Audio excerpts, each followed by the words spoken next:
We have been assigned a project. There are so many parts to this project. How are we ever going to meet all of the objectives? The easiest way is to effectively plan and organize workflow. All it requires is for us to delegate tasks, develop a timeline, track team progress, and adapt the plan as needed.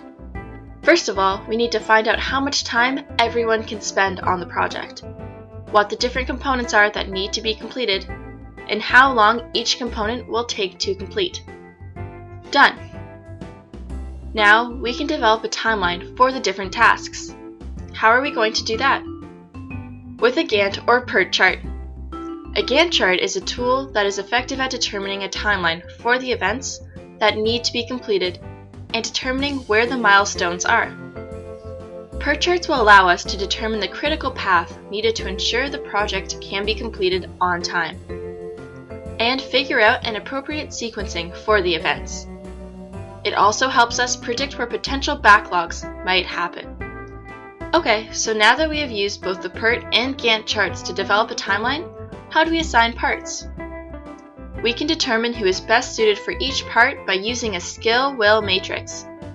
A skill-will matrix is used to determine everyone's strengths and interests, so work can be distributed accordingly. Awesome, so now that we have a workable plan that everyone can follow, can we go off and complete our parts and I will talk to you guys after the deadline? No!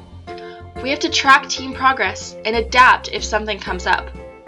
So we should have team meetings and scheduled times to check in?